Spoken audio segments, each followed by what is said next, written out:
initially I resented the fact that there was no appreciation for nuance.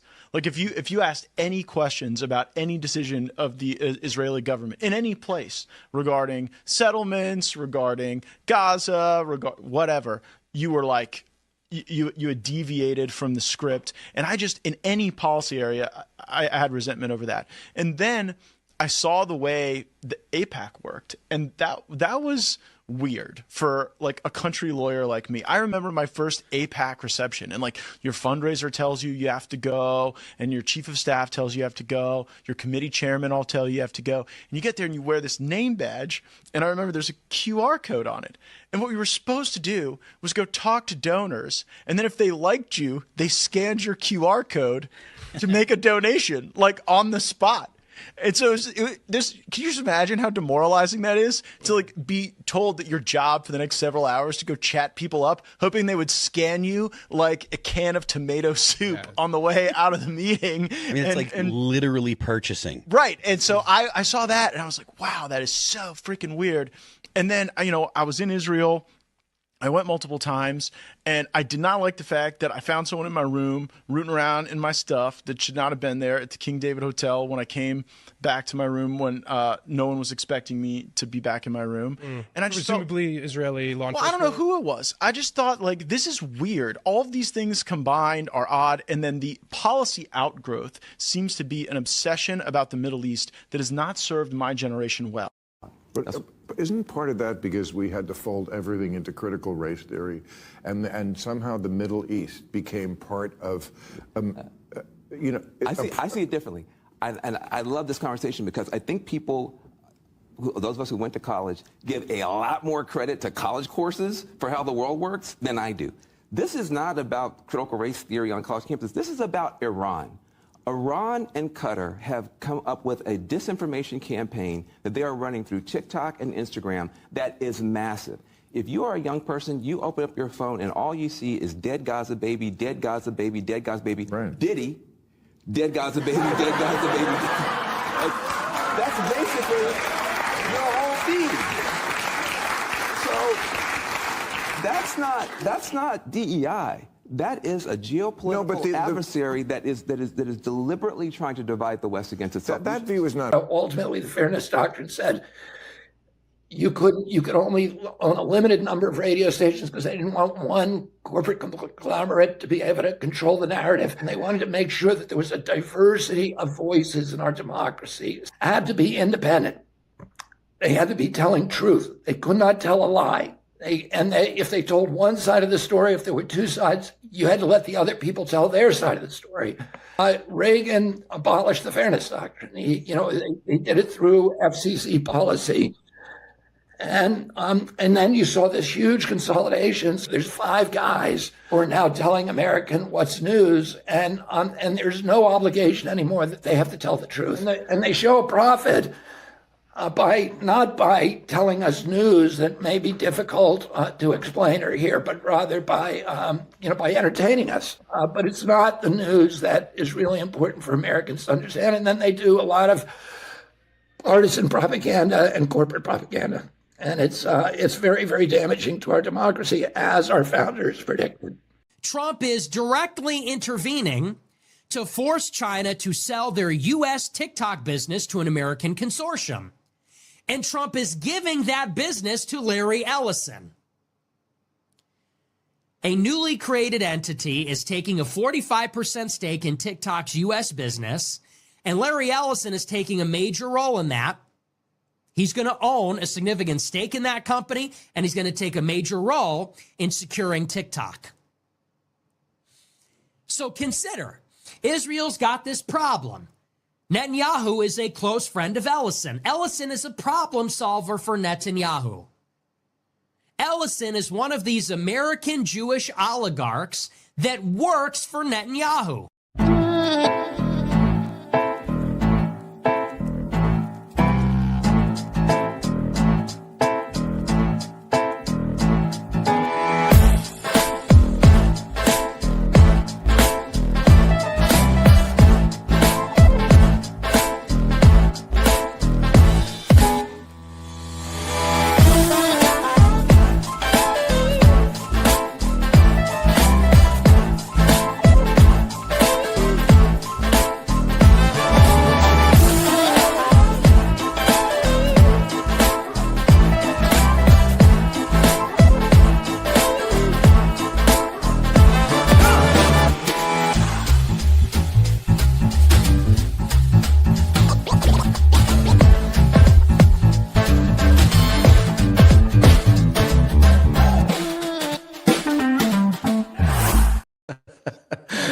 So I saw that you were smiling, Sarah. That intro. That was, I prefer, you guys said you liked our intro. I loved that intro. That was so vibey. That made me feel like I was watching like an HBO show. I loved that. Oh, look at that vote of confidence. Sarah's my new best friend now. Even though you're a teetotaler and we were glorifying alcohol.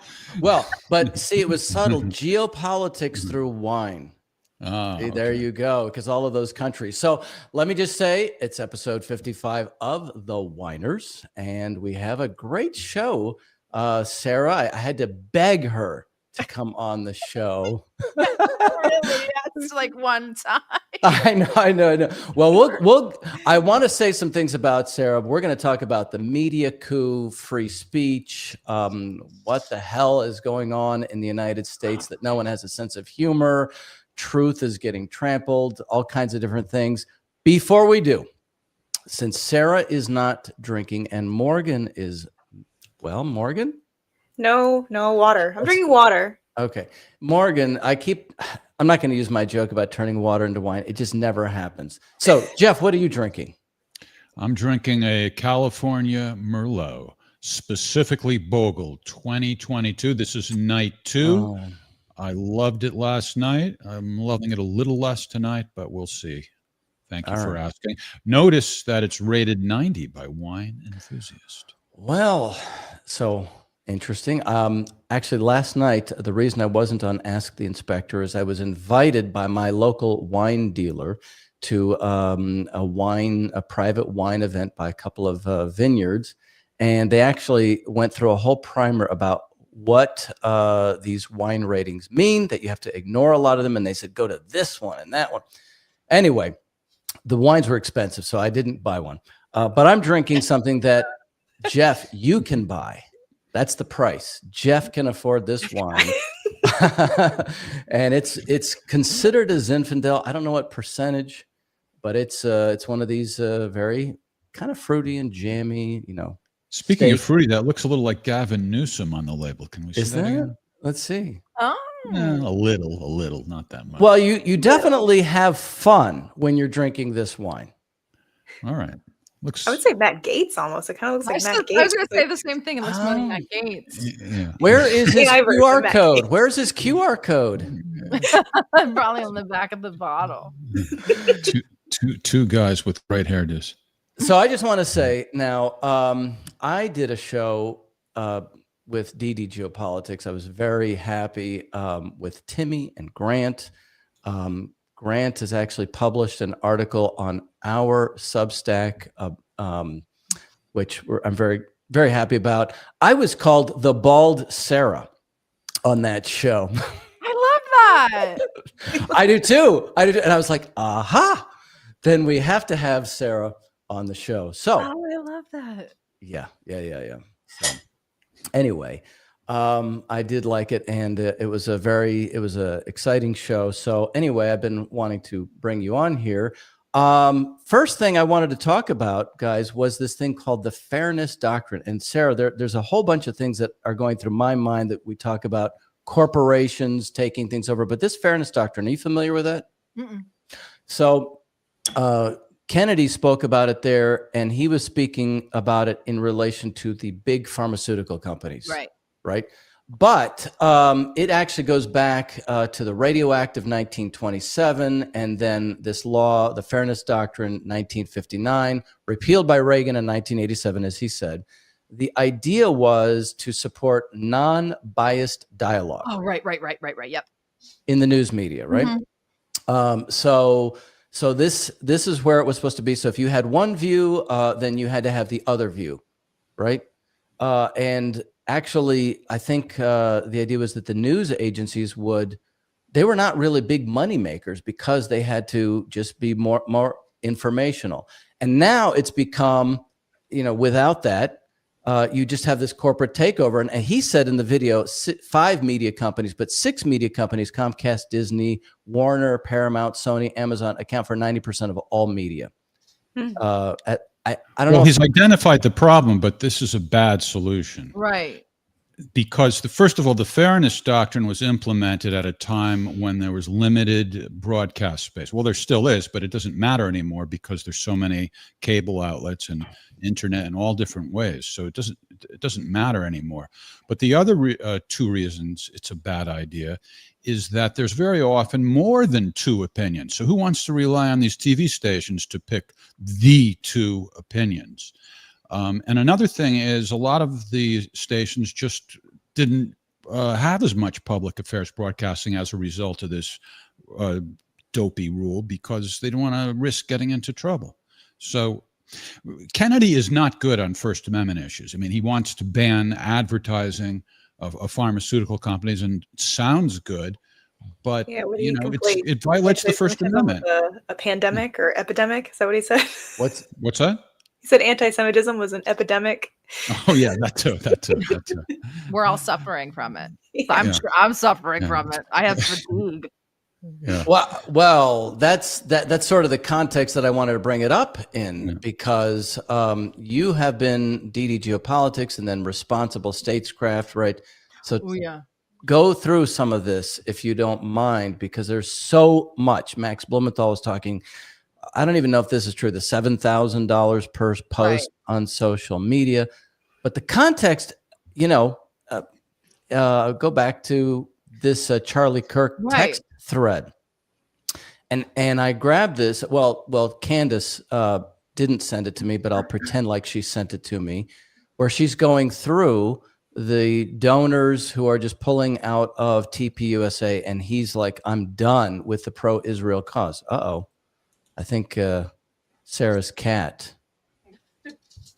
Dog, it's okay. It's okay. Keep going. Okay. No, so I wanted you to, because what's happening in MAGA, I think, is really the interesting thing. Trump's message is kind of changing, but the whole MAGA base is kind of exploding. Is that what you see? They are. I mean, I'm not MAGA. I kind of like to watch these sort of political movements. I did not even develop an opinion on the Candace Owens, Charlie Kirk, any of it until this screenshot was revealed. And I was like, whoa. I'll put it back up there. Yeah. Go ahead.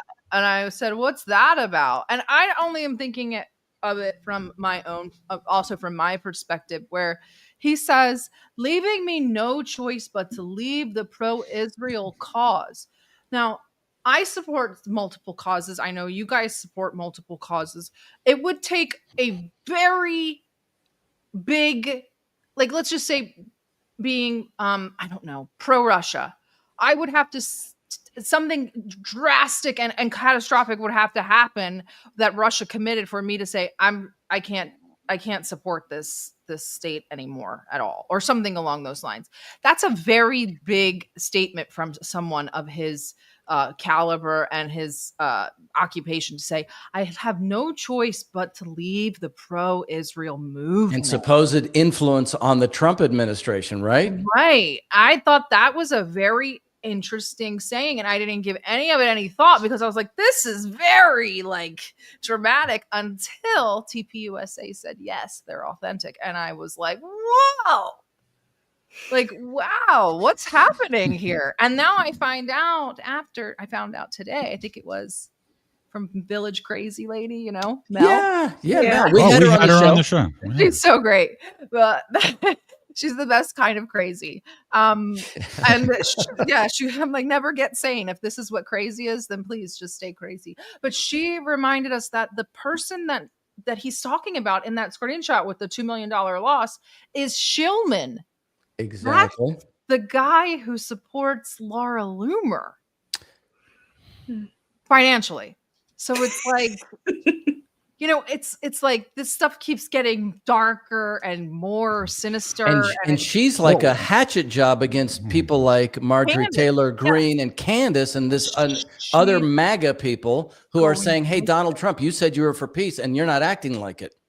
Right. She's going. Well, you haven't said it, Sarah, but if it's what you believe, let me try to coax it out of you. Not that it's what I believe, but if it's what you believe, are you saying that Netanyahu or his associates in Israel murdered Charlie Kirk? No, I don't think Tyler Robinson did it at all. I think that that's like a whole red herring throwaway. I think it may have been an American operation. I'm not married to the idea that it's Israeli. I'm not. I mean, I just find that these conversations are very interesting. And then you also get into the cloudy, murky waters where people are like, well, they're not Israeli. They're just American Jews. And you're like, oh, right. So you're just better off just saying it's an American operation, right? Because if you say, oh, it's Israeli, that's anti-Semitic. They're Americans. So it's just better off saying it's an American operation. It's the behavior. I was very much willing to just swallow it up and say, sure, whatever. Some weirdo Mormon kid killed Charlie Kirk at a weird rally that I don't know anything about. It was their way that they acted after in the Mormon, what do you think of Mormon Candace is Owens? FBI, by the way. I was very not anti-Candace, but what did you say? I'm sorry. I said Mormon means FBI. Just by Thank the way. you. Okay, I Thank just want you to know that. Thank you, everybody. Nobody I'm like, you guys don't know the Southwestern United States. I mean, that's where I'm from, right? Yeah, So I'm like, I know you guys don't know the whole place is like an intelligence op. But Candace Owens, I'm not anti-Candace. I'm not anti any streamers ever, really. I listen to everybody, but I was just like, I'm not going to entertain this nonsense until she produces receipts, because I was like, either no matter what she says, she's going to get shredded. And if I get married to these ideas or intuitions or her hearsay, then I'm going to get shredded as well. So I was just like, I'll just wait till she produces the receipts. And then with this, that screenshot, I was like, whoa, okay, these are the receipts that I wanted. And then Josh Hammer verifying that they were true. And then, and then you bring up that screenshot, which is fantastic to bring up, because everything just starts to tie in. Everything just starts to fall into place. I mean, let me just say, watching everything kind of fall into place for the other side, the Israelis and the Zionist brigade. You're like, why is it all falling so perfectly into place for them too? It's very interesting how everything's working out. I'll just throw this in because I'm originally from Arizona.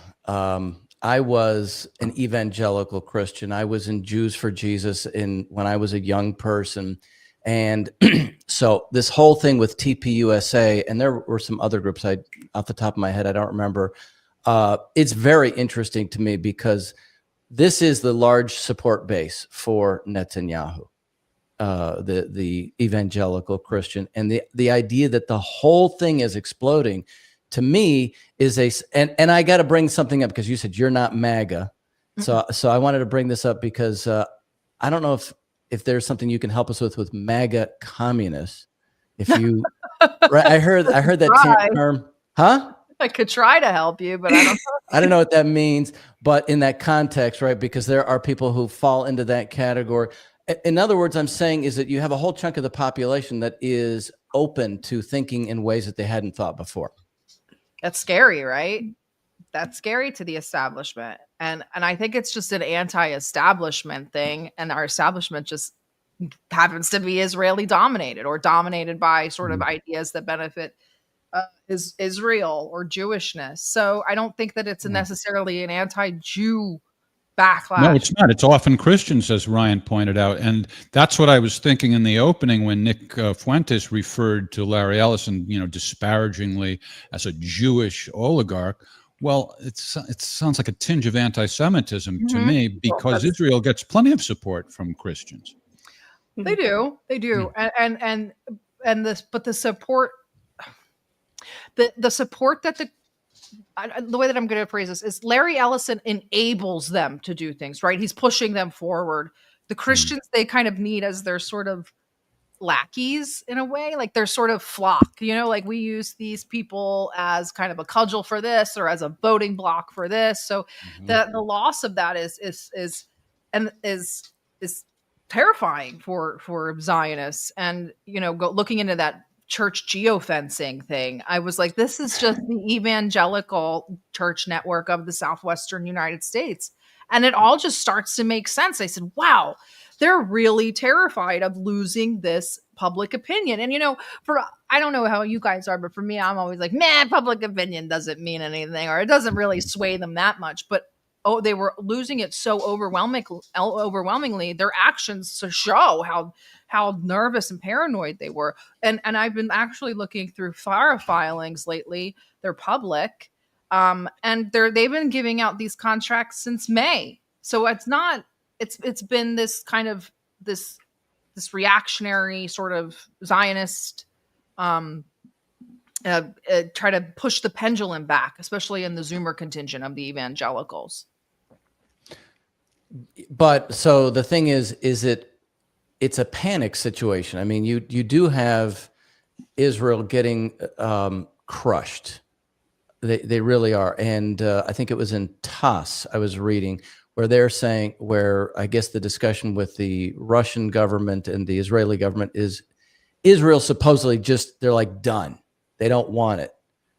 Well, you do have people like Smotrich. You know, he's coming out and saying, well, if this deal goes through, then I'm going to create political havoc here at home. But what do you think? Is Israel essentially finished as a state because of what's going on? No. Impossible. Politically, maybe. They're not Certainly isolated there's more trouble. enough. Do you think? I don't think that they're isolated enough. They're not sanctioned. Only a couple countries have embargoes on them. People like China are still trading with them. I mean, public opinion is negative. People are shying away. Their stock market isn't doing the greatest, but I think a lot of that could be memory hold through propaganda. So I don't think that they're politically finished, and I don't think that they're finished in terms of violence either. Even I believe Smotrich. True. Yesterday, an Army veteran interrupted a congressional hearing to express his opinion about this. I know I got the video from Morgan, but I'm not sure. Were you involved in this, Morgan? Or so I made the video, but I was actually I had left DC at that time that he decided to do the disruption. What's happening? Brian Early. I think you know him, Ryan. You should know him. Who again? He's a U.S. Army captain, or a retired Army captain or officer. Excuse me. Brian. Well, let's take a look at the clip. Okay. Oh. You stop lying to the American people. You will stop and cease the war in Gaza. You will stop nothing. You will cease the war. And you will not be seen by this committee again. Stop the genocide in Gaza. Why were you arrested? I want them to stop the genocide in Gaza and proceed to stop lying to the American people, because they've been doing it for too long. They've been funding the genocide. Israel. All right, you stop following. We're taking down the loading dock. Well, Yeah, Medea, leave him alone. What a troublemaker that Medea is. Well, she is always in the way. Yeah. Sorry, is this the sort of thing that's indicative of a sea change, or not? You're I was kind of surprised to see that. I was a little bit. I hadn't seen the full clip. I only saw a minute, like a bit of it. So that's the first time I saw it. I'm actually surprised to see an Army captain of that age take the initiative for Gaza, somewhere that we're not dying. We're not like American soldiers aren't dying. You see veterans usually moved when they see an abundance of American soldiers. Well, we dying. have Anthony Aguilar and other veterans speaking out. Yeah, but those are veterans. Is this a veteran or is this an active? Yeah, he's retired. Okay. Yeah. Well, you're not going to see active duty doing that, and they shouldn't. No, they don't. No, they can't. Yeah, I'm a veteran, but yeah. Really? When? Navy. How? Navy. Yeah, I retired in 2022. Oh my goodness, I didn't know that. Sarah was targeted just like everybody else who were interested in actually the truth for her activism. Although it was, you were unmasked by somebody. Yeah, that's unmasked. Really nasty. Yeah. But now he's being sued. What's that? He's being sued. Because he ran a hit piece on someone and he used forged KGB documents. Oh, same that guy. And so now, I mean, karma always comes, and I'm like a cockroach. I'm never going anywhere. So these people are stuck with me, and now am I the one who doesn't know about Sarah's situation, or should we have a little explanation here for the audience about what? You're okay. I was framed for leaking NATO documents, which was not me and untrue, but they used that sort of framing to then dox me and sort of ruin my life and like make me out to be this sort of traitor. And since I was a veteran, it was like double traitor. So, and it kind of just Oh, that was when you were a veteran already? I was retired by then. See, actually, because the account that Sarah used to have was Donbass Dievushka, which I remember that from way back when. And the way that it was spun was that you were active duty. No. It was spun that way in part of the operations against you. See? That's what I'm saying. Yeah. And they're like, oh, you leaked the documents. And I'm like, they came out of the Air Force. I'm in the Navy. And like, people are like, so what? You all know each other. I'm like, I don't even know people in the Navy that are stationed over there, let alone the Air Force. Like, we don't all know each other. It's very strange. Very strange. But people just, sensationalism. Bellingcat. Well, Bellingcat has a history. Yeah. Very, very rotten. That makes me think, by the way, that like 90% of X is still just bots. Same. Especially lately. I've been thinking that a lot lately. I'm like, there can only be like 10,000 real people on here. The rest are just bots. Yep. That's what I think. Exactly. The dead internet theory. So, Jeff, you might have something you want to jump in with, or Morgan, go right ahead. I was going to kind of go back into Larry Ellison, and I found an old article from Gizmodo that was in 2014 about Larry Ellison's company started as a CIA project in 1977, codenamed Oracle. And I think one thing we can talk about is what is the new Gaza plan? That hold on, let's stick with Larry Ellison. I mean, he's the one that's kind of leading it with Tony Blair, right? And he's also going to take over TikTok and CBS and Barry Weiss. I bet Sarah has a take on Barry Weiss. Yeah, I want to hear all of it. Sarah, talk. Well, We've got plenty of wine, so you just go right ahead, Sarah. I got popcorn too. The way, where do you even start? It's like a full-on coup d'etat. Like people start in the middle, then go to the front, then go forward. What we know that is completed is the Bari Weiss thing. What the hell was that all about? We've known Bari Weiss. I've known Bari Weiss since her Columbia University days, when she was doing everything she could to take down professors that weren't Zionist enough. Not that they were anti-Jew. They weren't supportive enough of Israel, or they were too positive for Palestine. But, she was, and what's interesting, our viewers might not know, and forgive me for, I don't care. I'll drop all the names without the wine. But Bari Weiss was running around with the guys who now are popularized as the Bronze Age movement. They're called Baptists online. No, what is it? They kind of ascribe to it's called a Bronze Age mindset. They're influenced by Curtis Yarvin. Peter Thiel funds both them and Bari Weiss, they all knew each other, even through college. So this has been a network that's been in place for decades. She's responsible for going after Norman Finkelstein.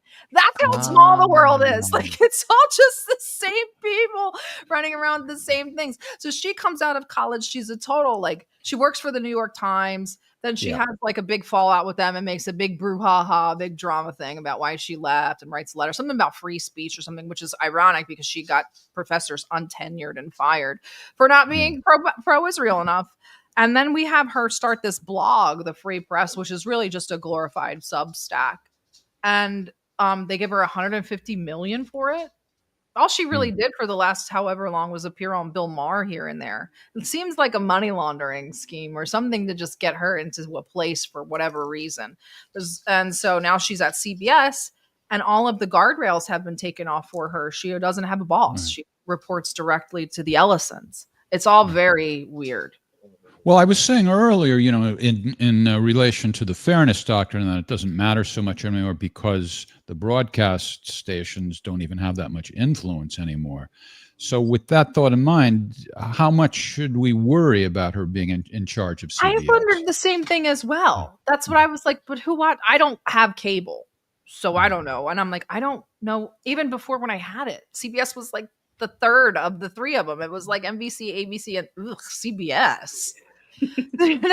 So I was like, why are they? But we also know that now with the Charlie's letter, told them to basically develop your own Israeli network. Yeah, I mean, I think Ellison can connect the dots because he's trying to buy up everything. So the value, so to speak, not the monetary value, but the influence was the value of CBS could be based on not only CBS itself, but the way it connects to TikTok or whatever other And they have properties. Paramount. I think it's the Paramount facet that is really the one. It's like Skydance Films and Paramount. Right. Is what, Right. and they, and I went over this on my stream, which is a lesser known sort of venture, is Founders Films, which is a venture by Peter Thiel, and the Ellisons, which is another movie studio that's going to be releasing American pro-Israel and pro-American propaganda films to make people more sympathetic to Israel.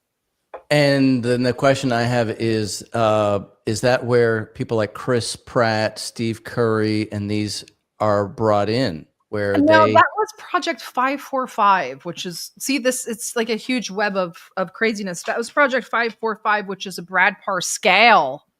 If you haven't heard that name in a while, he's from for our viewers, he's from the Cambridge Analytica scandal. Oh yes, Trump's 2016 run. Project 545 is a Brad Parscale venture. He's being paid, I want to say $6 million. It's either 4 or 6 million by the Israeli government, and they want to for an influencer campaign. And that's their celebrity wish list, is the Tim Tebow, Steph Curry, and that sort of thing. I didn't know her name is pronounced Bari. You must realize. Is it Barry? I don't know. I mean, I don't think I've even heard anybody say it out loud. I've seen it written down, but you said you've known her for years, so maybe it is Bari. Yeah. I don't like saying Barry. So you're just changing it according to your own preference. Yeah. Speaking of which, you're Sarah on X, but on Substack, you're Sarah B. What is the reason for that disparity? I don't know. I think that Substack asked for my last name, and I just put a B. Oh, okay. That's just my last. We won't dox you. I was just wondering. I'm fully doxxed. I'm fully doxxed. Probably the most doxxed person on the internet, unfortunately. I know Scott was doxxed by the FBI. What was that now? Last year, Jeff? Yeah. Last year. Well, it was the media that doxed him by taking pictures of it. Yeah, he was rated. Yeah. Yeah. I mean, I think we should blame the FBI for raiding him, but not doxing. Doxing him. Okay. It was coordinated. Let's put it that way. These things are always coordinated. Yep. The FBI was at my door 2 days after their story ran. Yep. Wow. And what happened? They just they asked me a really crazy questions about Russia, like weird stuff that they were like, what's the letter Z mean? And I was like, the letter Z means Zapad? Like, what? Like they were like, it's like a Nazi symbol, right? And I was like, no. Like it was like very weird, very strange. Wow. Well, when I was in Russia in May, I was there for the May 9th celebration. And when I came back, I was stopped and they detained me, and they immediately said, so we want to know, who do you know in the Russian government? Who do you know in the Russian military? Who do you know in the U.S. government? Who do you know in the U.S. military? And what is your relationship between these? And I said, nobody. and I just talked about the things that are why I went, and he was taking notes, so I just figured I'd give him a history lesson on the 250 years of U.S.-Russian relations, and he was getting hand cramped, and he's like, okay, we're done. Oh, you give him a Putin. You said, totally, take you back totally. To the Kiev Rus. I did. Yeah, I can see it. I did 4 hours. He cut me off under an hour. He cut me off. He's like, okay, all right, I think we're done here. I know when people stop you because you're like on my last trip, they're like, why did you go to Iraq? I'm like, to go see it. And they're like, right. And you're like, they don't understand that. Like, I'm like, I know you haven't left the United States, but like people go to other places just to see them. It's not always nefarious. That's right. So can we talk about some domestic issues too, just for fun? I know that geopolitics is your bailiwick. I've been covering domestic issues because the content is just gold. You can't look away. You really can't. It is gold.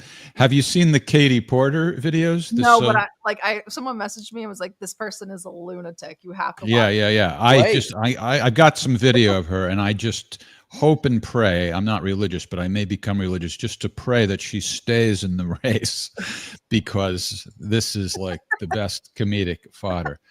Here's actually 3 clips strung together. They're all brief, with Katie Porter, who's a former member of Congress, now running for governor.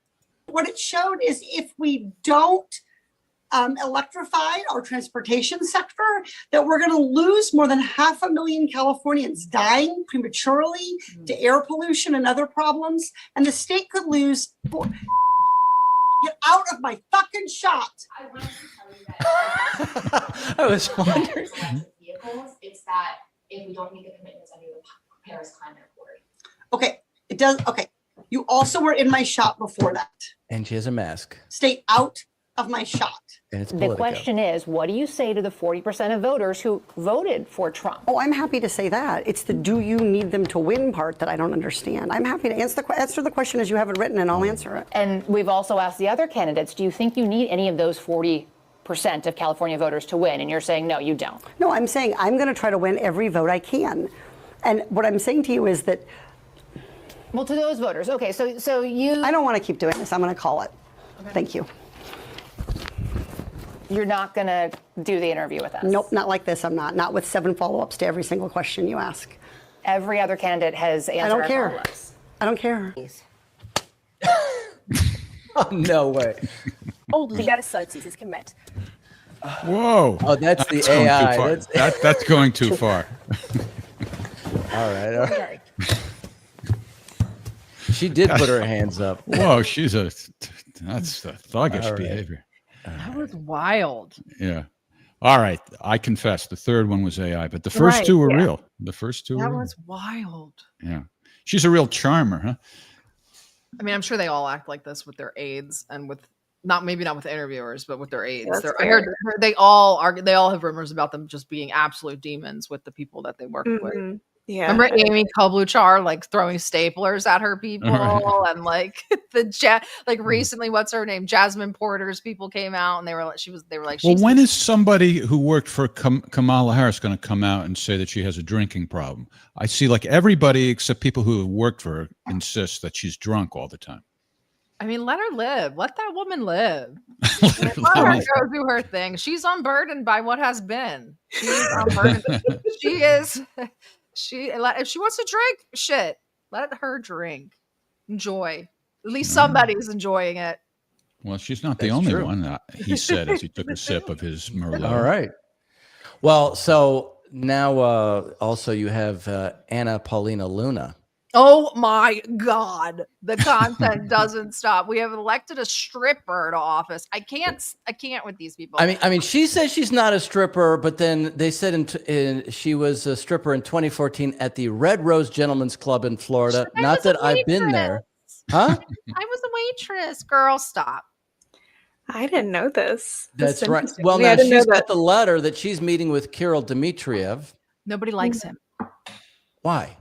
Because he's a bootlicker. He loves the Americans. He's like always making these AI memes of like him with the Americans. He's like an American ass kisser. But isn't his job to like help somehow encourage the U.S.-Russian? Well, that's a good way to do it because this administration and all of the Republicans all the Democrats. Well, they like to be. They love that schmoozing kind of like. They like, yeah, exactly. Yeah, look at this AI picture slop I made for you. The ego. But then she's going around. She's had her photographs taken with Benjamin Netanyahu. So it's very weird to me, right? I had a crash out about her on my last episode. I'm probably going to get like banned from YouTube for it. But she's another one. Changed her last name. She's a Jewish person. Changed her last name so she could look Hispanic. Yeah. She's a stripper. She's good friends with Benjamin Netanyahu, and she's trying to tell me China assassinated Charlie Kirk. This is a person I'm supposed to take seriously. A nice Jewish girl was a stripper. I've never heard of such a thing. They're really known for their being sexually. Next thing you're going to tell me Bari Weiss was a stripper. Well, I don't think she's fit for that, but maybe. Do you know, like, so it's like, why are we taking any of these people seriously? Like, look at I wouldn't take this person seriously if I was talking to them in a Twitter space. But these are the people that are, it's like AOC. It's like all these people are. She's the right-wing AOC. Yeah. Well, we aren't taking them seriously. That's why we played Katie Porter. It's like the greatest thing. If we can't have good leadership, at least give us good entertainment. Yeah, that's what I said. That's why. That's what. Getting back to Candace Owens, I'm a big Scott Adams fan, and just in today's episode, as a matter of fact, he was going on and on about Candace Owens and her skill. He was saying, whether or not you agree with her, whether or not you believe that Macron's wife has a penis, she keeps things interesting, and she's extremely articulate. She whatever her argument is, she can make it. And I'm like, you know what? He's got a point absolutely. there. Yeah. Absolutely. I mean, don't forget, she's from a talent agency. She's from an Israeli talent agency. Well, that doesn't imbue you with skill necessarily, does it? Of course, you have to be a skilled actress to have an agent. Yeah, but she broke off. Yeah, I mean, Give her credit. she's fantastic at what she does. I think that she makes intelligent moves, like especially strategically in this Charlie Kirk thing. She kind of waited for the fervor to die down a little bit and was like, all right, now I'm going to sit down while it's not as noisy, and I'm going to get out what I need to get out. And I mean, I don't watch it every day, but from what I'm seeing, she's the only one who gives a shit. She gives more of a crap about Charlie Kirk's death than the friggin' FBI. So I say, let her go, and I support her. It's her friend. It's someone she grew up with. She grew up with Charlie Kirk in this business. So, I mean. Well, how could you watch her or anything every day? Because there's so much content out there. But give us a day in the life of Sarah. Like, how do you wake up at what time, and how much of your day is spent just kind of getting acquainted with the news versus preparing for your own podcast? I only stream twice a week, so I don't know how people do it every day. But you do those spaces like 5 times a day. Yeah, but I just sit there and like make fun of people. I'm not there like working, or I'm working in the background, but I stay on the news all day long. I'm always reading the news, always reading something. But I don't work, so this is my full-time thing. Right. I just kind of vibe. It's not really like I don't look at it as like a job. It's just something that I do.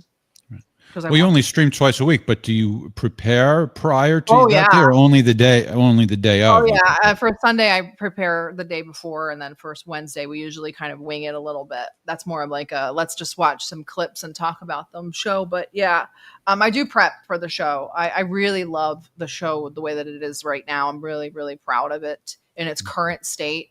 So yeah, I work pretty hard on the show. Well, it shows it. Let's give people a taste of what they need to do to find you. That's Sarah's own X page, and then DD Geopolitics. We've started to do some work with one of your people, Grant. Grant's great. Yeah, he wrote a post for us in our Substack a few days ago on censorship. Does that mean we're in the collective? Yeah. Anybody who says we support anybody wants to be in it is in it. It's not exclusive. Probably the opposite. People are like trying to get out of it. They're getting out of it? I said it's not exclusive. So I want to get back to this thing because people like to hyper focus on Israel in a certain way. And I want to get your thoughts on this because I was I met one of my Jewish anti-Zionist friends over the weekend in Florida, and he pointed me to Brooks Adams. So Brooks Adams was John Quincy Adams' grandson. Okay. After McKinley was assassinated, he wrote a book in 1900 called America's Economic Supremacy. And in that book, he said that within 50 years, there's only going to really be 2 meaningful world powers, Russia and the United States. And then in the book, in the course of that, he describes that what's needed is an Anglo-Saxon empire. So, which is interesting because, again, going back to Larry Ellison bringing in Tony Blair, I mean, Tony Blair was instrumental in the whole Middle East, right? So I want to get your thoughts on this because I think Israel is just a tool of something else. And this is what Americans still don't get, actually. They don't even know their own history in an anti-imperial tradition. Look at Sarah beaming. You just worked her up. I love that you're taking this angle because I've been like screaming in spaces and crashing out for months. I'm like, it's not Judeo-Christian, it's Judeo-Anglo. And I don't know where one ends and the other one begins. And that's because it's an extension of us. Israel is, I don't know where the British or the American Empire ends and Israel begins because it's just a part of the British Empire, which we just basically inherited after World War II. And when I saw the Larry Ellis and Tony Blair thing, I was like, my God, like they could just it's like right there in front of us. It's the Anglo-Jewish alliance that has, and it's funny because I'm reading a book right now. It's called A Peace to End All Peace. It's about World War I and the fall of the Ottoman Empire. And obviously a big chunk of it's going to be about the creation of Israel. And it's really about British interests. The great game. The great game. Great game. The great game. They called it the great game, and why they needed Israel so badly. And all the religious crap and all of the emotional crap was backfit. I mean, that was backfilled in there later to get people to be like more sentimental about it. The Gentiles, I mean. And then, because like this whole time I'm like, I grew up Roman Catholic for the most part. There's some Jews in my family, and I know their traditions and whatnot and some teachings, but Roman Catholic Italians, I never heard of Judeo-Christian anything. I was like, what's Judeo-Christian mean? What does that mean? What is Zionism? What is this? What is this concept? Because Zionism is antithetical to Catholicism. Then I realized, because I grew up in the Northeast, they're mostly Catholics up there, or some Protestants mixed in. There's no real evangelical contingent. So then I get on to like the real world, and I'm like, what is this Christian evangelicals? What is this? What is this thing? And I'm wondering why we don't fit in. I'm like, we don't fit in because it's an Anglo thing. This is like a Protestant evangelical Jewish Anglo thing. And then I get into the history and I'm like, the whole thing is just a Jewish Anglo thing. Well, the Palestinian Exploration Fund was, I don't know if that's in the book that you're reading. Yeah. But that was the whole thing that was kind of like set up to create the fake religious stuff that became what you have the book there? No. You know, create the evangelical an animal thing. down there. Oh, it's your dog. Yeah, an animal. Yeah. I'm not as dumb as I look. So, because I'm looking at this, Sarah, how do we bring Americans back? Like, for example, you have some people who say the only way the Middle East is actually going to be fixed. Think about Yitzhak Rabin. He was saying we have to have some kind of development perspective between Arabs and the Israelis here. Right. And then he got killed. And then he got killed by Likud, friends of Netanyahu. Netanyahu's been in power since then, pretty much, with a little exception here and there. Yeah. Well, let's bring things up to the present day. The big news, of course, is the Gaza deal. Do you have a take on that, Sarah? We have a news clip, but I don't know if we should play it because maybe you know all about it. But we have like Fox News clip analyzing the particulars of it. We should play it anyway, I think. Yeah, okay. Play it, yeah. All right. Over it, so you have an understanding of what they perhaps framed out over in Cairo, Egypt. War will end immediately. So the fighting that's still continuing, we saw smoke coming out of Gaza, will cease. I don't think that'll be much of a problem. All hostages alive at the cease to be returned within 72 hours. We don't know when the clock actually starts ticking, but let's say Monday, at which time you'll have 20 plus alive and over 50 bodies collected. Right now, that's taking place, we understand, between all the different factions. There are groups that are holding hostages that are not members of Hamas but have the same militant mindset. Israel released 250 people with life sentences. That means more than likely they have killed before. Think about how difficult that is. 1,700 Gazans. Some people have been captured during this fighting. Keep in mind, Yahya Sinwar was one of the people that was exchanged for one hostage last time. He ends up being the architect of the October 7th attack. Thankfully, him and his brother are dead. Hamas members could be given amnesty if they decommission their weapons and agree to give up their rockets. That was the sticking point yesterday. We believe somehow they overcame it. Hamas will not have any role in the governance of Gaza, we should hope. Israel will not occupy or annex Gaza. That's not going to be an issue. The issue was really more the West Bank area where the Palestinian Authority mostly has the authority, but I don't think they're looking to take any Gaza. And I don't think that was much of something to be hurdled. Gaza will be governed by a temporary transition government. This is going to be key, and that government's going to be chaired by a peace council by President Trump. And then there's going to be people like Tony Blair, who's given basically his post-prime minister career to trying to find some way forward on a two-state solution or whatever's possible in the area. The question is, if you see Westerners in that region, we know they were targets when the Iraqi transition was taking place, will they be targets again?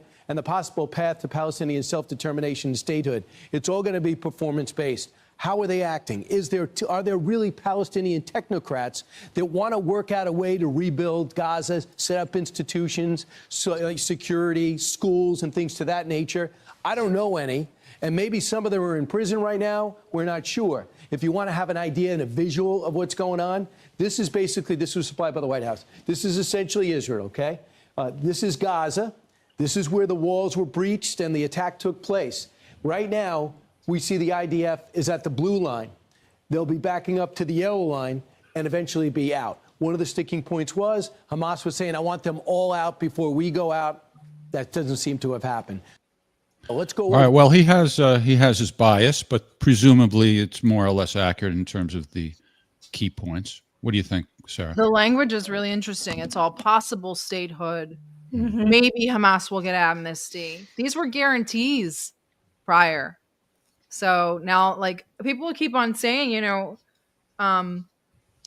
correct, Jay. You are correct. They are not, and that's why they really don't like us. But she's a good friend of the show, so she always has something interesting like that. Go ahead. That made me lose my train of thought because I had to give her a backup. But they've changed the language. People need to realize that they're saying, "Oh, everybody agreed on it." Even Trump is saying, everybody agreed on this.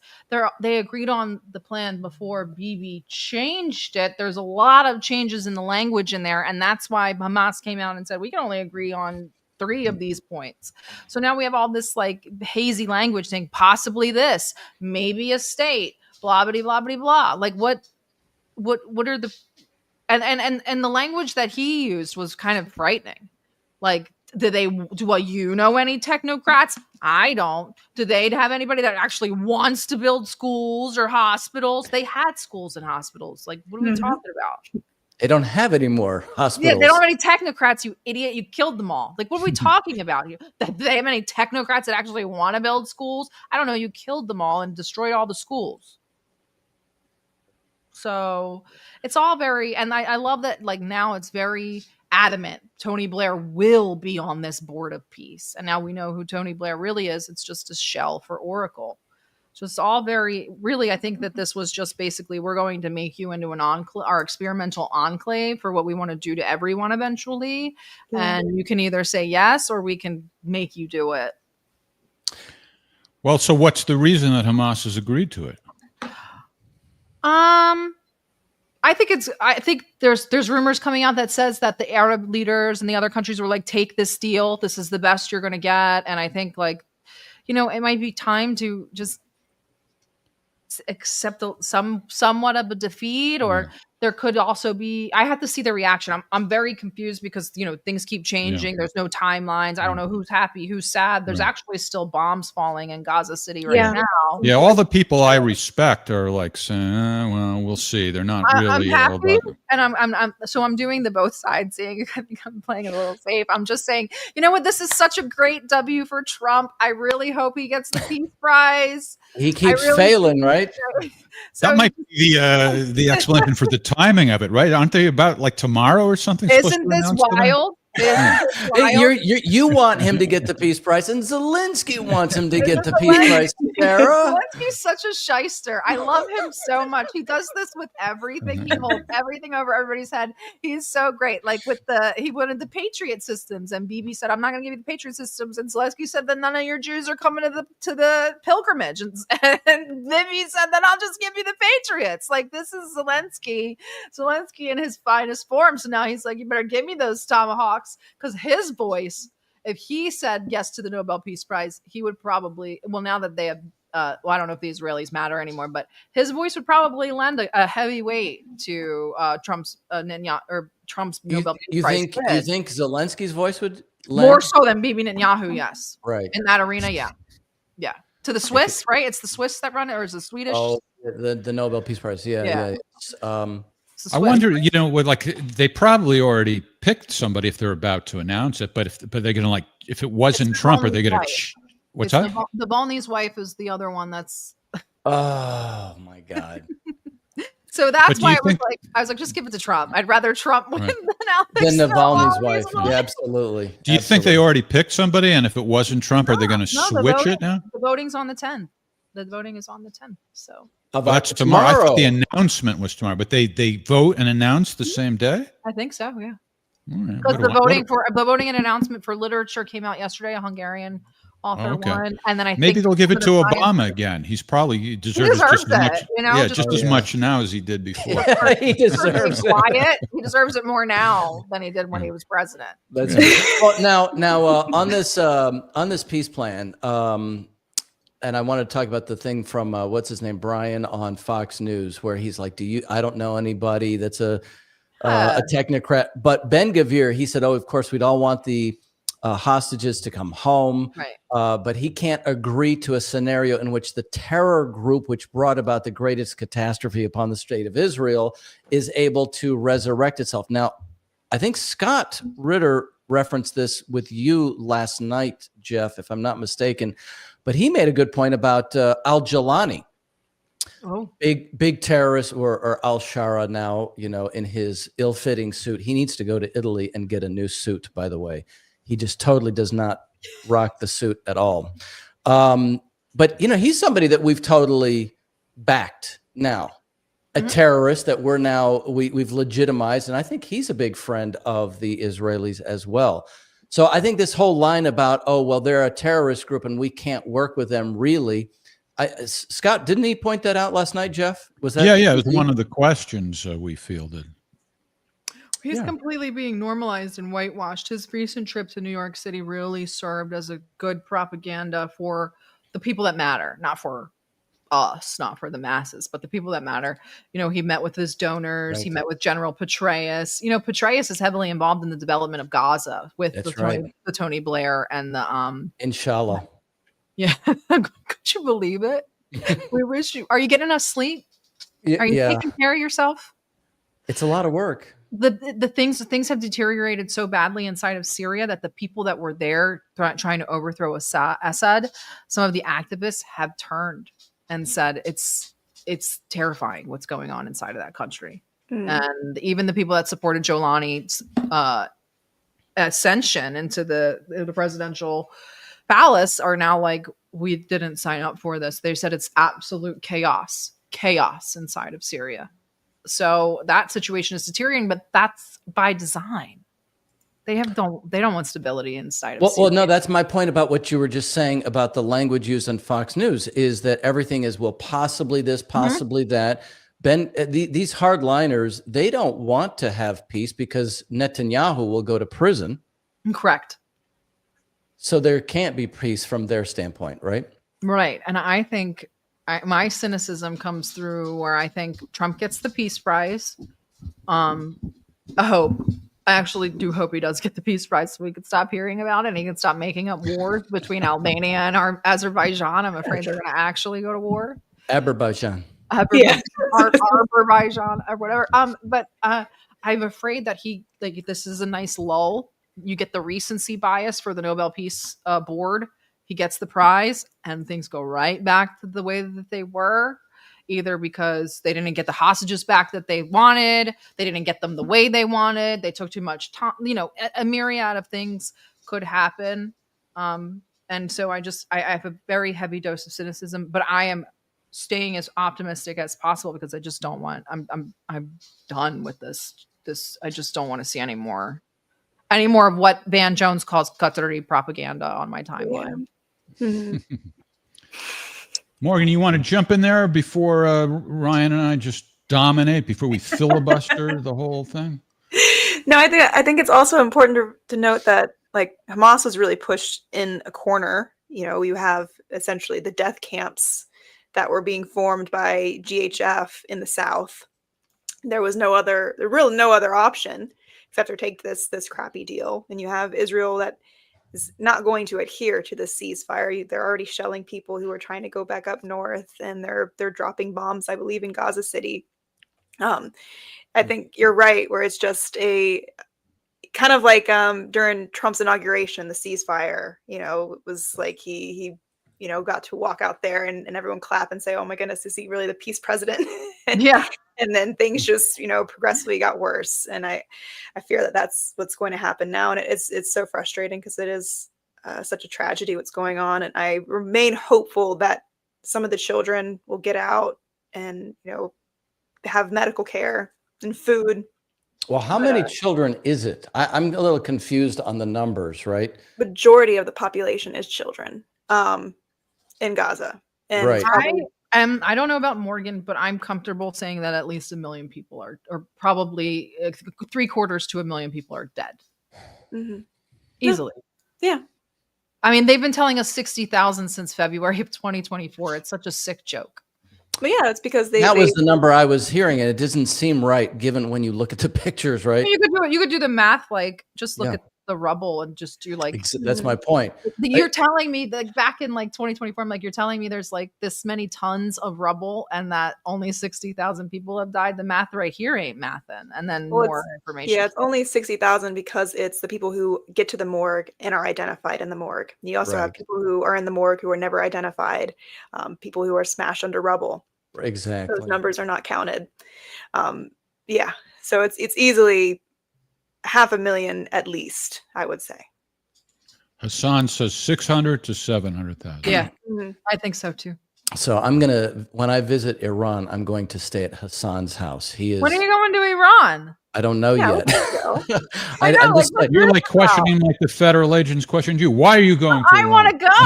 I know. To see it. Yeah. What is your motive for going, Ryan? What is your motive? I just went to Iraq. I'm trying to I want to go learn math, right? Because there's a history of math and geometry. Ryan, you're under oath. You're under oath. He's sat down with the FBI agent. He can give the whole history.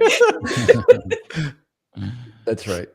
I don't know if Hassan was the guy who shared with me. I don't remember that when the Romans were in Persia, the Persians took a huge. I think they took two Roman legions, and had them build new cities, new capitals over there. So I want to just go visit them. There's a zoo of the Roman Empire over there. So, dude, it's gorgeous. It's stunning. Iran. Algebra, yeah. Stunning. I was in See, I was not wrong. Algebra is my favorite. Al-Khwarizmi. Being in Iraq was like, changed my life. I can't imagine going to Iran right now. Like, just the Middle East is just, even right now, it's just so. I have family in Jerusalem, and they're Palestinians, and they married Mexicans. It's a really strange thing. So I have a tie to the Middle East. Yeah, Iraq was the best. All right, sir, if you can hang out a few more minutes, there are a couple of other topics we wanted to get to.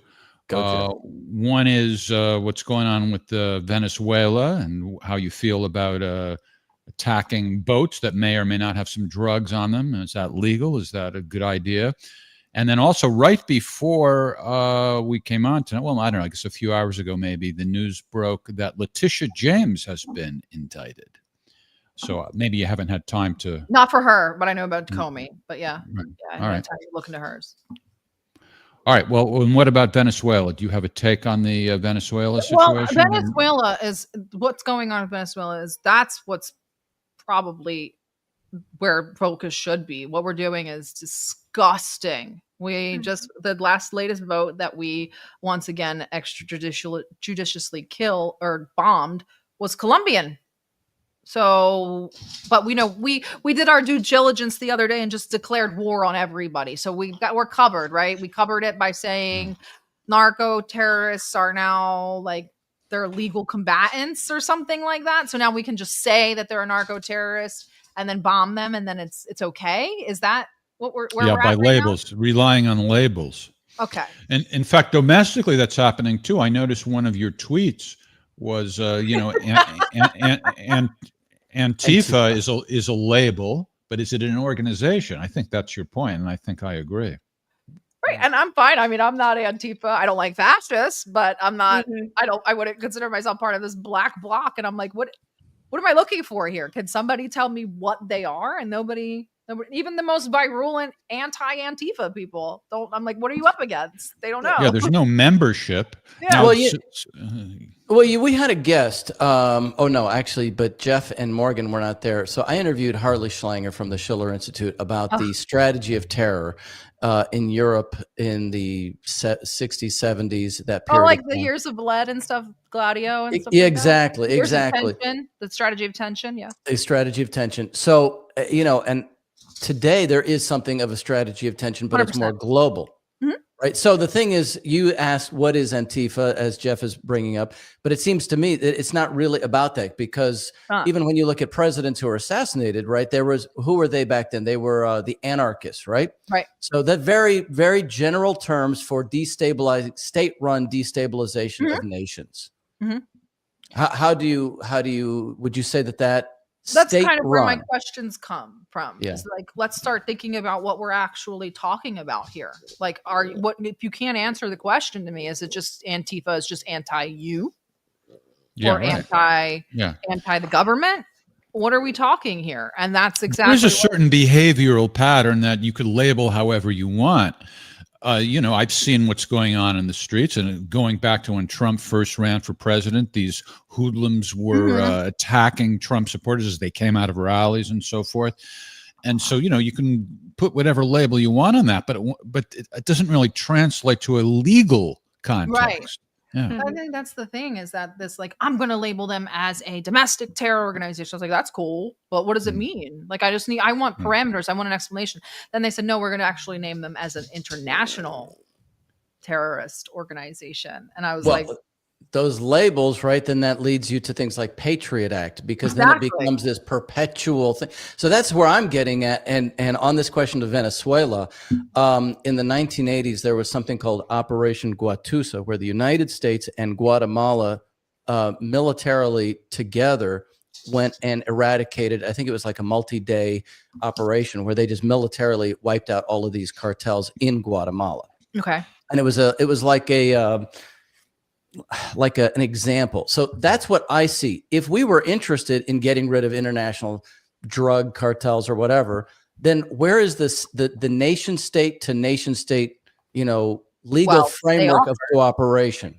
They offered. Colombia and Venezuela both came out and said, we have a partnership fighting our cartels. You're welcome to join, and we can do this together. I mean, come on. This is so transparent. Just look at the top 5 drug exporters out of South America. They're all the places we have lily pads. I mean, we overthrew the government of Peru because Pedro Castillo didn't want us running drugs out of there. And now it's back in the top 5 again. So it's so transparent. It's just such a joke. We've been at the throat of Venezuela since the 90s, right? It's when Chavez kicked the early aughts is when Chavez started kicking the kind of oil barons out and stuff like that. And so, I mean, we've been at their neck since our multiple failed coups. Yeah. And Donald Trump came to Greensboro, North Carolina, which is my hometown. And he had that gaffe, which it's not played enough, where he says, we almost overthrew Venezuela. We'd have had all that oil. So here we are again. And Venezuela just signed a contract with China last year for China to help them export all their oil. So it seems like this is really accelerated because they're mad that these oil companies are not going to have access to this oil. Interesting, because we were in negotiations with them when we started bombing them. We were talking to them about their gas contracts, but the one got worked out and the other one didn't. It's all just private interest. We're literally flattening Gaza for private interest. We're bombing kids in the Caribbean for private interest. All of this is just private interest. So that they go, why doesn't anyone want to join the military? Do you think there's going to be a Trump Tower in Gaza? I hope not. It's gross to even think about. It's really yucky. I mean, but look at Burisma, right? It's like, it's not one or the other. It's just a continuous process. I gave Trump the benefit of the doubt on one level.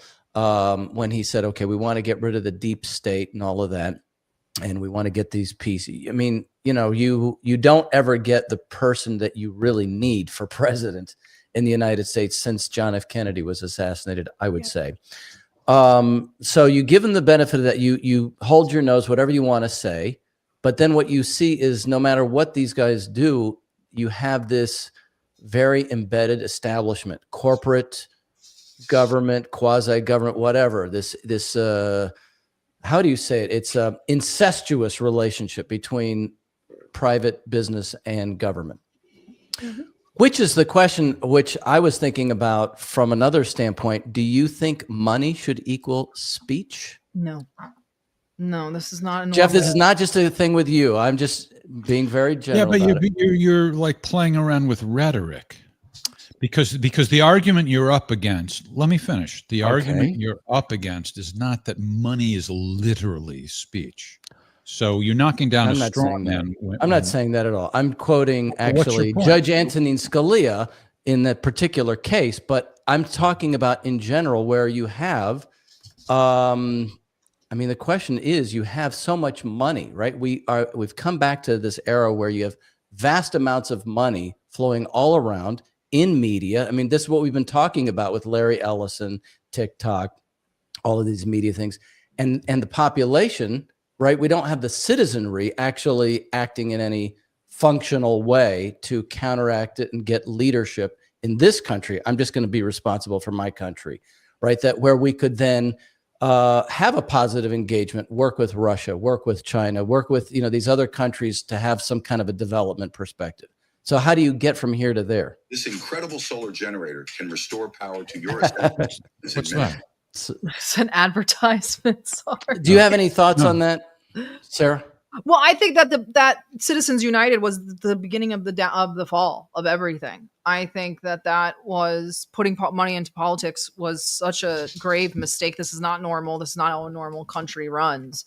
So I think that full stop, like in the sense that getting money out of politics is one of the first steps. But I mean, media is not just politics. I mean, it's not just that. Media is politics now, right? People watch these. Whether it's an influencer who gets $7,000 for their post. This stuff is getting really scary. That's what I'm talking about. It's not just the election stuff exactly. Well, I mean, you're describing a problem as opposed to a remedy. I'm not describing the remedy. I'm asking about it from Sarah's perspective. And Sarah's objecting to the Citizens United decision. So, my argument is that the Citizens United decision, although it's not perfect, but at its core, it was correct because it's never been described what behavior can be regulated. It can only be in limited circumstances. You can't say that Congress has the power to restrict any spending on speech. It could only be in particular circumstances, and it's never been clarified what the circumstances are. So I think to rebut me, Sarah, Ryan, Morgan, anybody, you either have to tell me what the circumstances are, or you have to tell me, well, it doesn't matter. It can just be a mystery. Yeah. There were actually, I think if you start looking at the Supreme Court decisions prior to that, I don't want to get into it on this call because my thing is not just to debate Citizens United, but it is the case. If you say we have a corporate takeover of the United States or of the West, let's put it that way, right? Billionaire class, whatever you want to say, that is part of it. So you can't say, well, in this case, billionaires can be okay to do whatever they want, but in every other case, they can't. It's all the same people. So there is the question of, natural law. What is just right? What is wrong? That is universal. And there is the question of like positive law, which is really where I think the problem with Citizens United comes from, among other things. Corporations exist because of positive law. So we have corporations that run things. All right. Well, I don't want to get in too deep on that, but you had a thought. I had a thought, a different wild question. What is a groyper? Well, I would just say a groyper is a follower of Nick Fuentes, basically. Well, because we had Nick Fuentes in the intro, and he was talking about Trump and Larry Ellison. So isn't there like a debate about did the groypers are blaming somebody else for killing Charlie Kirk? I guess in that sort of arena, Nick and Charlie were sort of counterweights of one another on the right. They never got along. They're well-known rivals. Charlie's kind of like the golden boy, all-American, gets into the schmoozes and boozes with everybody and rubs elbows. And Nick's kind of like the bad boy I guess. So they never really got along. It was very interesting when he was assassinated because Nick's point, I believe, was to say if the first thing that you do is jump to Israel when something like this happens, it actually makes all of us look bad. And it just came off as more like a personal attack against Candace. And that message sort of was lost, which I can get behind that message because I am one of the last people, like I didn't form an opinion on it at all until very far into it. And I still really don't have a solid one. I think that's the point he was trying to get across was that, if you go off the handle and you don't provide receipts, it actually does damage to all of us. And I understand that because we know when we were, not so much the Russian stuff because people don't act crazy in the pro-Russian sphere for some reason. I don't know why they're so civilized, but maybe in the pro-Palestine sphere, you're like, yo, like chill out on this kind of behavior. It reflects poorly on all of us. And I think that's kind of where. Well, there's a lot of people that aren't necessarily pro-Hamas that are against what Israel's doing. So is that they're not pro-Hamas? Well, I'm just saying, like, he's just saying, like, her actions reflect poorly on all of us on the right. Like, all of us right-wing streamers is what he was trying to say. I think that's where the debate came from.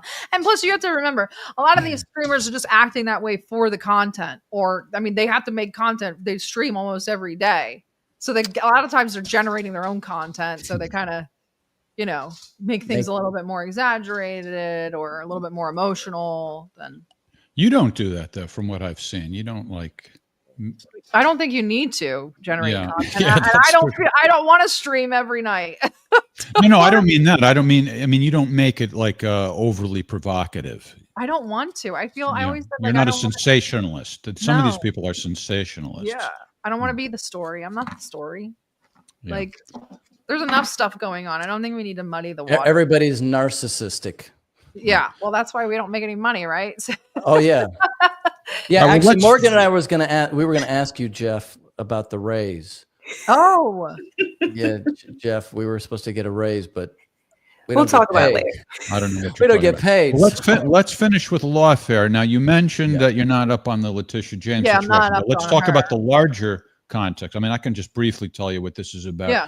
She on her applications for mortgages, she was accused of falsifying it. I think two issues. One is she undervalued her property, and the other is she claimed she lived where she didn't actually live to get more favorable terms. Can I get the Epstein files?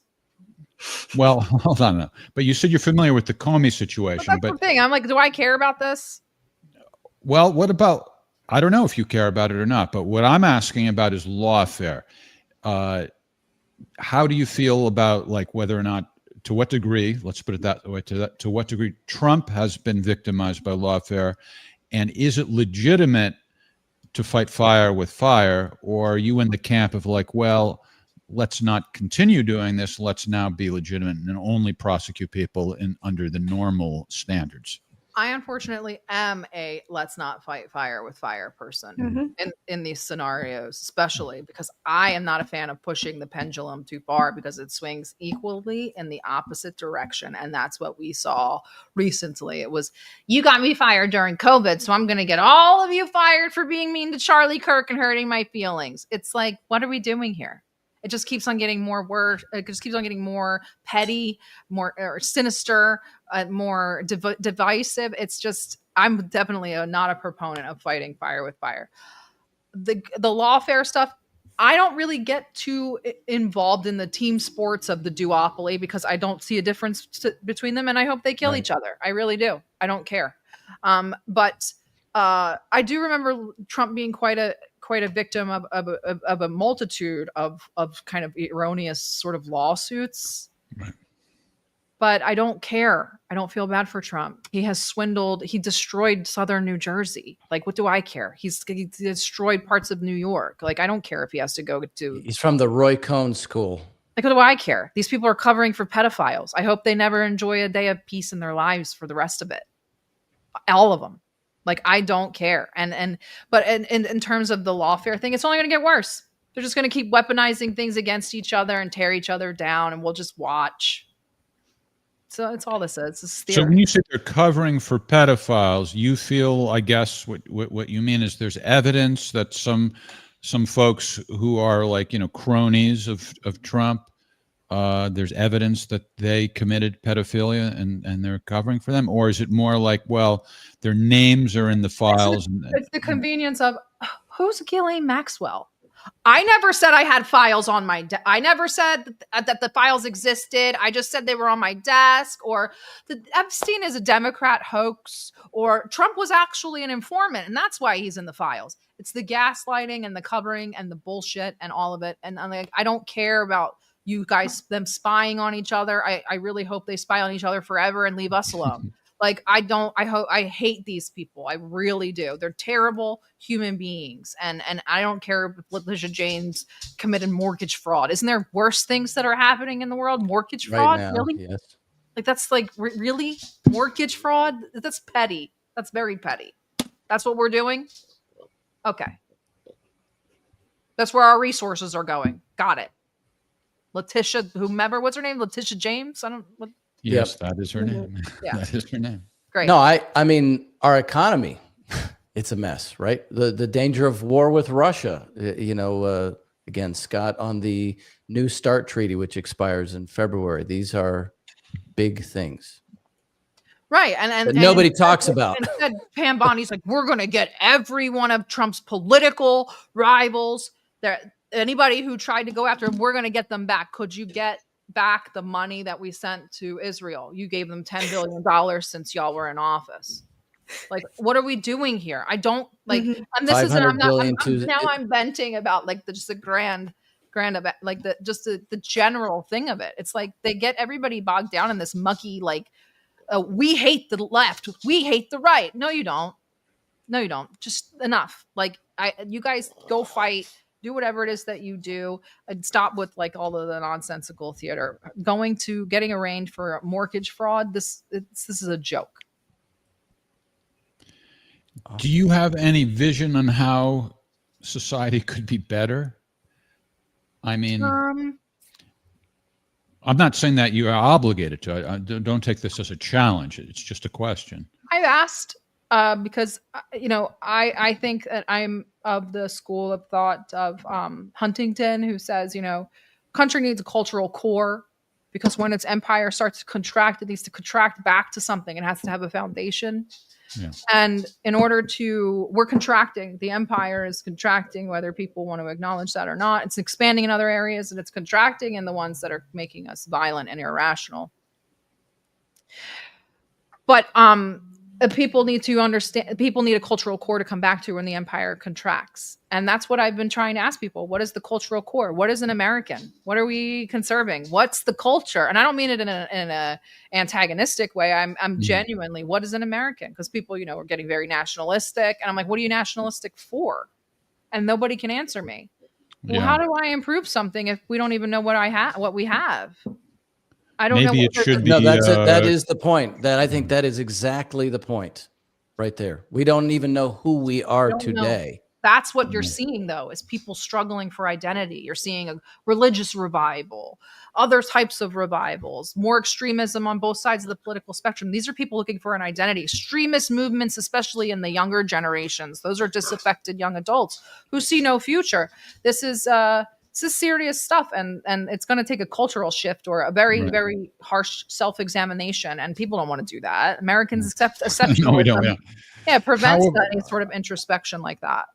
How about a country that's committed to cooperation rather than domination? I would love that.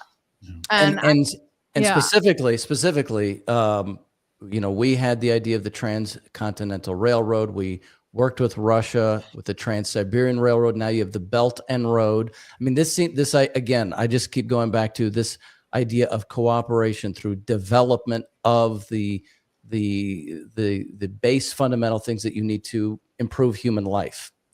It's very basic on one level. It just sucks because, you watch these people, even Anna Paulina Luna, I thought about it today. I'm like, there's been so many like MAGA people. And I feel the same way. We're just like, man, I wish we could just be friends with Russia. We could totally be friends with Russia. And I'm like, historically, we can't. They'll never let us be friends with Russia because we need to have a counterweight, and they are our counterweight, and that's just the way that things are. Winston Churchill. Yeah. Stay out of my shot. Oh my Whoa. God. I can't believe that. I would never talk to anybody like that. It's really not that serious. It's like Hassan who like shocked his dog yesterday for like getting up. I was like, why are streamers acting crazy? Like, it's not that big of a deal. All right. And he said, it's just a dog, right? It's crazy because it seems like that was a pre-recorded video that she later posted. Or was that a live video? Dude, I don't know. That was a video with Politico. The one that I just played that audio bit from? Yeah. Yeah, I think that was like a Zoom thing that she was recording, and then they re-recorded and didn't release it publicly. But what just came out was the version they did not release publicly. There's a Politico article that explains it. Okay.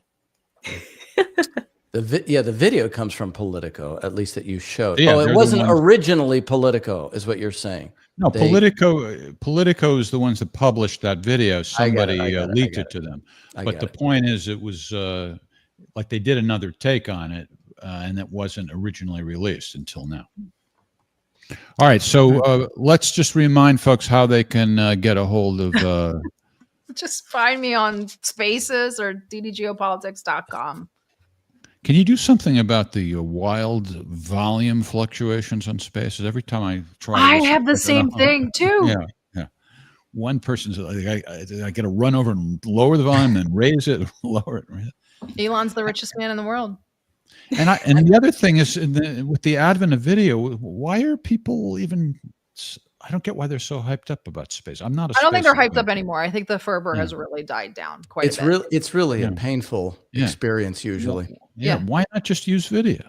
I don't get it. I don't want to see those the other people. thing is it's hard to tell who's talking too. Aside from the volume fluctuations, if you could see who's talking, that would clarify it, right? All those freaks on Twitter want to be anonymous so they can continue to abuse people. And there are a lot of weird freaks. I've joined some of the spaces that you have been on, and then I just like left because there were some weird people. Yeah. But it really stretches your window of tolerance. And like, I go out into the world, like we were in Iraq and they were like, nothing bothers you. I was like, literally nothing bothers me. I don't even like, just like, whatever. Like, it really just stretches your window for tolerance and like what you can tune out.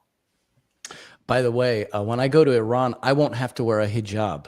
Neither will I if I go. I just thought I couldn't wear one, but apparently you won't be having to wear one either. So. Yeah. That's the word. That's the word on the street. Let's go to ddgeopolitics.com. There's links to everything there. There's so many. I don't know. I'm such a boomer with this stuff. I don't know what links. Twitch, Kick. Just go there.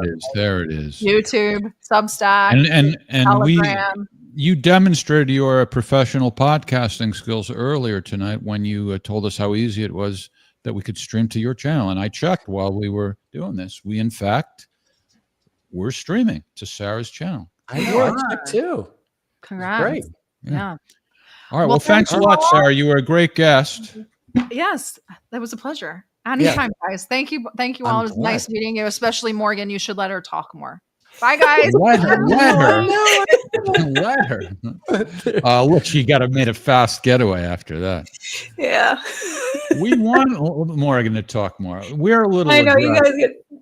We're a little aggressive. It's me. It's not you guys. It's me. No, it's me. No, it's Jeff. It's mostly Morgan. to be honest, it is mostly Morgan. But we are. I can see where it's not ultra easy because we are like constantly fighting to get our questions and comments in. But yeah, they're not bullies. No, that's why. In fact, tonight I said, "Hey, Morgan, let's jump in." I know. Well, I've done that before too. I have the thing. I don't like to interject, and sometimes I don't get the right beat. However, the two of you had a fantastic show with your friend Jeff. Steve Scrovan. Yeah, Steve Scrovan. I thought that was an excellent show. Fantastic. Well, thanks for saying so. Oh, thank you. Yeah, 3 people is better than 4 people. I find. I feel a little more comfortable speaking out with 3 people than. Well, we always adapt to circumstances, so it's good because not all of us can do every episode. For example, last night Ryan was celebrating his birthday, so he was not available for Ask the Inspector. And let us take this opportunity to say happy birthday to Ryan. Thank you. And speaking of Ask the Inspector, I don't know if you heard, Ryan, we're not going to do a show next week. Scott's going to be traveling. Okay. But we, the Whiners, will be back next Thursday. Morgan is threatening to be absent, but also saying maybe she'll be with us. The super activist is planning an intervention. Is that what we're up against?